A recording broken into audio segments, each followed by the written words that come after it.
Selamat siang Bapak Ibu.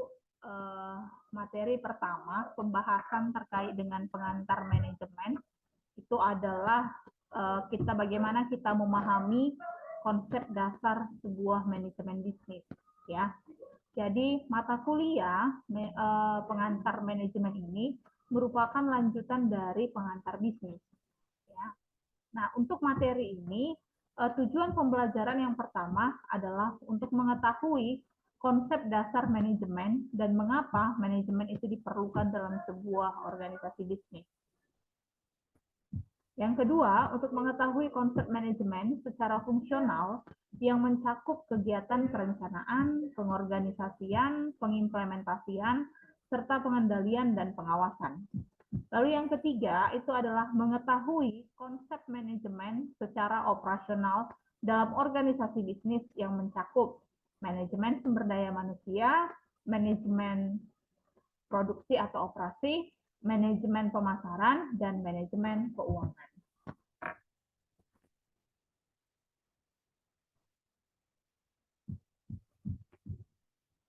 Oke, di sini bisa kita lihat beberapa perusahaan yang memiliki manajemen yang kurang baik, yang berdampak kepada perusahaannya pada saat ini sudah tutup dan tidak beroperasional lagi. Ya, contohnya adalah Bumi Putra. Nah, Bumi Putra ini dia bergerak di bidang asuransi. Ya, ketika pengelolaan keuangannya, manajemen keuangannya tidak berjalan dengan baik, maka ya dampak terbesar itu adalah perusahaannya harus mengalami kolaps atau tutup. Ya. Lalu yang kedua itu adalah Sharp, lalu ada Sony Ericsson, lalu ada Nokia, lalu ada Kodak. Nah, sama seperti halnya dengan Nokia ini Bapak Ibu. Kalau kita lihat, Nokia ini pertama adalah perusahaan yang memegang ya yang punya kuasa atau kekuatan terbesar di dunia industri ya handphone. Tetapi dia bisa mengalami yang namanya collapse atau mengalami yang namanya bangkrut. Ya karena apa? Karena tidak mampu yang namanya memanajemen yang namanya informasi. Ya. Sehingga itu tadi orang mulai tinggalkan dan hingga pada akhirnya orang tidak lagi mau pakai produknya. Ya, kita membahas terkait dengan apa sebenarnya itu organisasi. Ya, jadi kalau menurut si Griffin sendiri, organisasi itu adalah sekelompok orang yang bekerja sama dalam struktur dan koordinasi tertentu dalam mencapai serangkaian tujuan tertentu. Jadi konsep utama adanya organisasi itu adalah karena adanya tujuan yang sama antara yang satu dengan yang lain, antara anggota yang satu dengan anggota yang lain, sehingga mereka bersepakat untuk membuat satu organisasi dengan tujuan yang sama. Ya. Nah, sedangkan menurut si Ernie dan Kurniawan, kalau organisasi itu adalah sekumpulan orang atau kelompok yang memiliki tujuan tertentu dalam berupaya untuk mewujudkan tujuannya tersebut melalui kerjasama. Jadi menurut si Ernie ini tadi ada tambahannya, yaitu kerjasama. Dengan mereka meyakini, dengan mereka bekerja sama, maka mereka akan dapat mencapai apa yang menjadi tujuan mereka. Nah, selanjutnya ada dua nih jenis-jenis organisasi. Ada organisasi profit dan ada organisasi non-profit atau nirlaba. Kalau organisasi profit, dia fokus utamanya adalah laba atau keuntungan. Ya. Sedangkan organisasi non-profit ini adalah itu tadi, dia tidak tujuan utamanya tidak kepada laba atau keuntungan, tetapi dia lebih kepada pelayanan publik. Ya. Nah, organisasi profit contohnya itu adalah perusahaan besar, perusahaan manufaktur, bank umum, perusahaan asuransi, perusahaan retail dan lain-lain. Lalu ada perusahaan kecil ya atau UMKM, koperasi, lalu perusahaan multinasional. Sedangkan yang masuk ke dalam jenis organisasi non-profit atau nirlaba itu adalah contohnya pemerintah pusat, pemerintah daerah, pemerintah kota, lembaga pendidikan negeri, yayasan sosial, dan lain-lain. Nah, ketika tadi organisasinya sudah terbentuk, maka dibutuhkan yang namanya peranan manajemen. Nah, maka kita harus tahu dulu apa sebenarnya manajemen. Jadi menurut si Follett, kalau manajemen itu adalah seni dalam menyelesaikan sesuatu melalui orang lain. Ya, jadi menurut si Follett ini cukup sederhana ya. Bagaimana suatu pekerjaan selesai, tapi tidak dia yang mengerjakan, tetapi orang lain, gitu ya. Lalu yang kedua, sebuah proses ya, kalau menurut si Nichols ya, manajemen itu sebuah proses yang dilakukan untuk mewujudkan tujuan organisasi melalui rangkaian kegiatan yang berupa perencanaan, pengorganisasian, pengarahan, dan pengendalian orang-orang serta sumber daya organisasi lainnya. Ya. Nah, kalau menurut si Erni dan Kurniawan, manajemen itu adalah seni atau proses dalam menyelesaikan sesuatu yang terkait dengan pencapaian tujuan. Ya, jadi dari ketiga pengertian manajemen ini bisa kita simpulkan, ya, kalau manajemen itu adalah bagaimana seseorang menyelesaikan suatu pekerjaan melalui orang lain, ya, dengan seni yang dia punya dan rangkaian kegiatan untuk pencapaian dari tujuan itu, ya, dengan melalui kegiatan perencanaan, pengorganisasian, pengarahan, dan pengendalian orang-orang serta sumber daya yang ada di dalam organisasi. Ya, kenapa dikatakan manajemen itu seni? Ya, kenapa dikatakan manajemen itu seni? Karena setiap orang punya cara yang berbeda dalam mencapai suatu tujuan, atau setiap orang punya cara yang berbeda, punya ide, punya gagasan yang berbeda dalam menyelesaikan suatu pekerjaan. Ya, faktor-faktor dalam pencapaian tujuan. Jadi dalam upaya ya untuk mencapai tujuan ada beberapa faktor yang harus kita perhatikan. Yang pertama, adanya penggunaan sumber daya organisasi, ya. Penggunaan sumber daya organisasi ini harus benar-benar dipastikan dia memenuhi syarat efektif dan efisien, ya. Lalu yang kedua, adanya proses yang bertahap dari mulai perencanaan, pengorganisasian, pengarahan, pengimplementasian, hingga pengendalian dan pengawasan. Jadi Bapak Ibu, ya, jadi dalam proses yang namanya melakukan manajemen itu tidak boleh yang namanya tidak mengikuti tahap, ya. Jadi harus pengorganisasian dulu, baru kita buat perencanaan. Tidak, salah ya Bapak Ibu. Jadi dasar yang paling utama itu adalah perencanaan. Jadi kita buat dulu perencanaan, setelah kita buat perencanaan, lalu kita susun pengorganisasian. Nah, kalau secara sederhana pengorganisasian ini lebih kepada struktur organisasi, ya. Lalu adanya pengarahan, lalu adanya pengimplementasian. Pengimplementasian ini lebih kepada bagaimana kita menerapkan rencana yang sudah disusun tadi, ya. Lalu ada yang namanya pengendalian dan pengawasan. Nah, pengawasan ini untuk memastikan bahwa benar apa yang sudah direncanakan sudah dikerjakan dengan baik atau tidak, ya. Lalu adanya seni dalam menyelesaikan pekerjaan.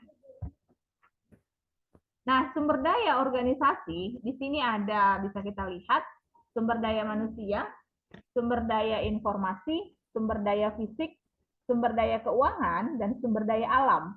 Jadi, kelima sumber daya inilah yang ada di dalam organisasi. Dan tidak boleh ada kehilangan satu sumber daya pun. Kenapa? Ketika kehilangan, maka otomatis pencapaian tujuan itu tidak akan tercapai dengan baik. Ya, misalnya Bapak Ibu, dalam satu organisasi mereka kekurangan SDM, ya otomatis mereka tidak bisa mencapai tujuannya. Ya namanya pun kekurangan SDM dalam arti ya mereka kekurangan orang untuk mencapai apa tujuan yang sudah ditentukan tadi. Ya. Selanjutnya kita akan membahas terkait dengan arti kata efektif dan efisien. Seperti yang saya katakan sebelumnya, dalam manajemen itu sangat identik dengan kata efektif dan efisien. Ya, apa sebenarnya efektif? Efektif itu adalah mengerjakan pekerjaan yang benar atau tepat.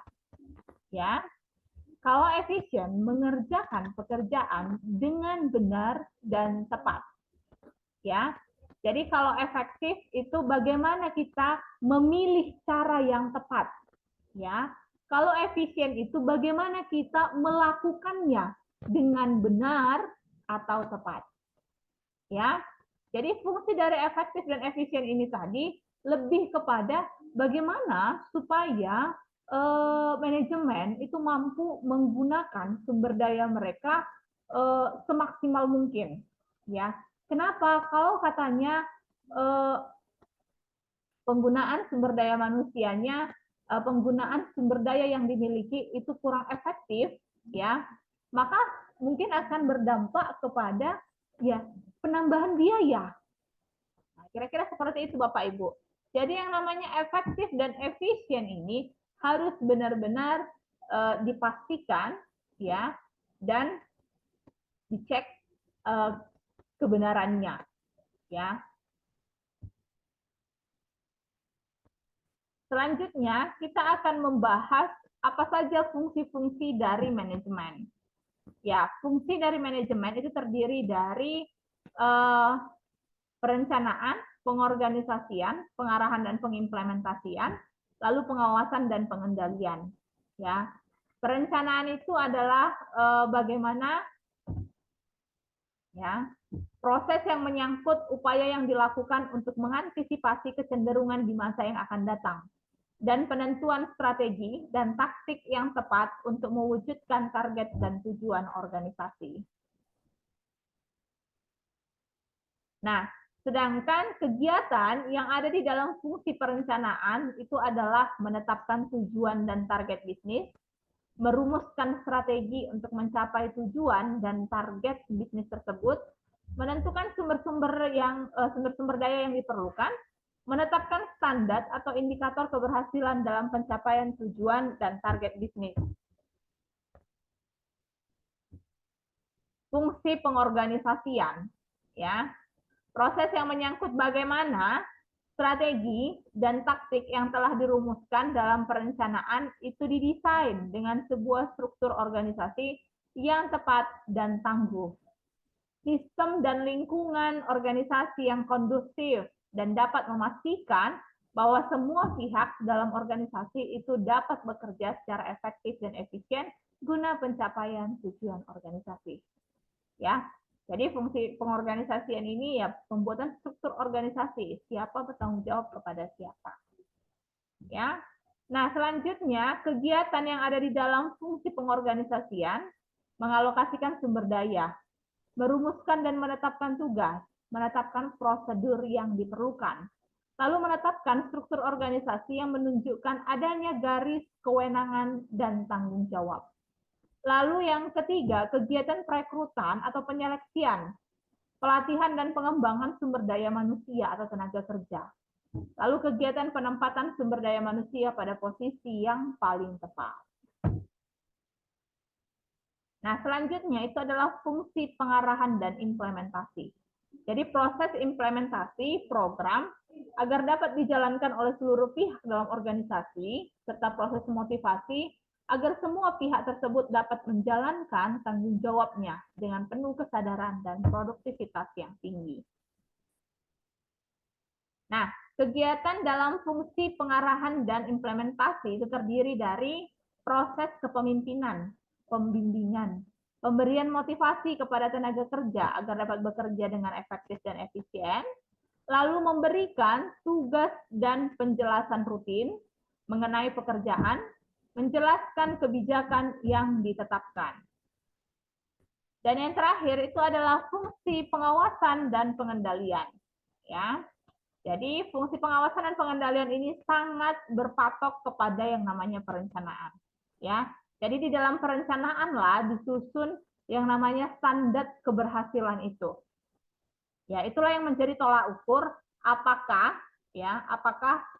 pencapaian tujuan sudah tercapai atau belum. Ya. Nah, proses yang dilakukan untuk memastikan seluruh rangkaian kegiatan yang telah direncanakan, diorganisasikan, dan diimplementasikan itu dapat berjalan sesuai dengan target yang telah diharapkan. Sekalipun berbagai perubahan terjadi dalam lingkungan dunia bisnis yang dihadapi. Nah, apa saja kegiatan yang ada di dalam fungsi pengawasan dan pengendalian? Ya, di sini ada mengevaluasi keberhasilan dalam pencapaian tujuan dan target bisnis sesuai dengan indikator yang telah ditetapkan. Lalu mengambil langkah klarifikasi dan koreksi atas penyimpangan yang mungkin ditemukan. Ya, melakukan berbagai alternatif solusi atas berbagai masalah yang terkait dengan pencapaian tujuan dan target bisnis. Nah, Bapak Ibu, berikut adalah kegiatan dalam fungsi-fungsi manajemen, di mana planning itu kegiatan yang ada dalam planning itu ada penentuan tujuan dan bagaimana cara pencapaian yang terbaik. Sedangkan organizing itu penentuan bagaimana penyusunan organisasi dan aktivitas itu dapat dilakukan. Ya. Lalu ada leading, yaitu proses memotivasi anggota organisasi agar planning dapat dijalankan. Lalu ada controlling, monitoring, dan perbaikan aktivitas yang sedang berjalan agar tujuan dapat tercapai. Ya, jadi bisa kita lihat tanda panah yang berbentuk garis itu menunjukkan arah tahapan dari setiap fungsi manajemen. Jadi dari planning dulu, baru ke organizing, baru ke leading, baru ke controlling. Ya, sedangkan garis yang putus-putus itu merupakan keterkaitan timbal balik antar fungsi manajemen. Seperti misalnya ya, antara planning dengan leading. Ya. Lalu antara controlling dengan organizing. Lalu antara planning ya yang menjadi dasar untuk melakukan controlling, lalu yang menjadi dasar untuk melakukan yang namanya pemotivasian. Ya. Lalu ada masuk ke organizing, penentuan bagaimana penyusunan organisasi dan aktivitas dapat dilakukan. Jadi semua dasar utama itu adalah planning Bapak Ibu ya. Lalu selanjutnya di sini ada beberapa komponen yang ada di dalam organisasi ya. Salah satunya itu adalah sumber daya organisasi, fungsi-fungsi manajemen, dan tujuan organisasi. Ya, ketiga bagian inilah yang ada di dalam suatu organisasi. Ya, seperti yang saya jelaskan tadi, sumber daya organisasi yang dimiliki itu seperti sumber daya fisik atau alam informasi, sumber daya manusia, dan modal. Sedangkan fungsi manajemen terdiri dari planning, ya, decision making. Decision making itu adalah pengambilan keputusan. Lalu organizing, leading, dan controlling. Ya, tujuan organisasi adalah efektivitas dan efisiensi. Nah, di sini Bapak Ibu, di gambar ini bisa kita lihat beberapa pandangan para ahli terkait dalam fungsi-fungsi manajemen. Ya, ada planning, ada organizing, dan yang terakhir adalah controlling. Nah, Bapak Ibu bisa kita lihat ya, kalau menurut si Luther Gulick, bahwa fungsi manajemen itu terdiri dari banyak ya. Ada planning, organizing, staffing, directing, coordinating, reporting, lalu terakhir adalah controlling. Lalu kalau menurut si Terry atau George Terry, planning, organizing, exploiting, controlling. Ya. Lalu menurut si Stoner, ada planning, organizing, leading, lalu controlling. Lalu menurut si Kohn dan Donnelly, ada planning, organizing, staffing, directing, dan controlling. Berbeda juga dengan si Michael dan McHugh, kalau dia menilai fungsi-fungsi manajemen terdiri dari planning, organizing, directing, dan controlling. Begitu juga dengan si Griffin, dia mengatakan planning, organizing, leading, dan controlling. Oke, dari gambar ini bisa kita simpulkan Bapak Ibu bahwa beberapa pendapat dari para ahli ini mereka sepakat bahwa planning itu merupakan dasar atau fungsi utama dari manajemen. sedangkan fungsi terakhir itu adalah controlling. Nah, fungsi operasional dalam manajemen itu terdiri dari 5. Manajemen SDM, manajemen pemasaran, manajemen operasi atau produksi, manajemen keuangan, dan manajemen informasi. Mari kita ulik satu-satu. Manajemen sumber daya manusia itu adalah penerapan manajemen berdasarkan fungsinya untuk memperoleh sumber daya manusia yang terbaik bagi bisnis yang kita jalankan dan bagaimana sumber daya manusia yang terbaik tersebut dapat dipelihara dan tetap bekerja sama dengan kualitas pekerjaan yang senantiasa konstan ataupun bertambah. Lalu ada manajemen pemasaran, Bapak Ibu. Ini adalah kegiatan manajemen yang fungsi utamanya berusaha untuk mengidentifikasi apa sebenarnya yang dibutuhkan konsumen. Ya, apa sebenarnya yang dibutuhkan konsumen dan bagaimana kita mewujudkannya. Ya. Nah, selanjutnya itu adalah manajemen produksi. Kalau di manajemen produksi ini adalah proses menciptakan produk yang diinginkan oleh si konsumen itu tadi. Ya. Ini menghasilkan produk sesuai dengan standar yang ditetapkan berdasarkan keinginan konsumen dengan teknik produksi yang seefisien mungkin dari mulai pilihan lokasi produksi hingga produk akhir yang dihasilkan dalam proses produksi. Selanjutnya, ini adalah manajemen keuangan. Manajemen keuangan ini adalah kegiatan manajemen berdasarkan fungsinya yang pada intinya berusaha untuk memastikan bahwa kegiatan bisnis yang dilakukan mampu mencapai tujuannya secara ekonomis, yaitu diukur berdasarkan profit. Ya. Jadi tugas manajemen keuangan diantaranya merencanakan dari mana pembiayaan bisnis itu diperoleh dengan cara bagaimana modal yang telah diperoleh itu dialokasikan secara tepat dalam kegiatan bisnis. Nah, selanjutnya ada manajemen informasi. Ini adalah kegiatan manajemen itu berdasarkan fungsinya. Yang intinya, dia berusaha memastikan bahwa bisnis yang dijalankan tetap mampu untuk terus bertahan dalam jangka panjang.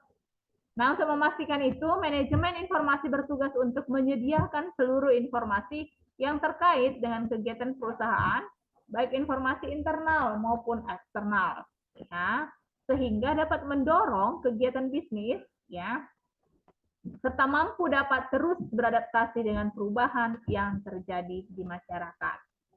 Oke, Bapak Ibu, demikian video pembelajaran untuk materi yang pertama. Ya, silahkan di komen, silahkan di like. Ya, untuk materi selanjutnya kita akan membahas terkait dengan bagaimana peranan seorang manajer di dalam bisnis.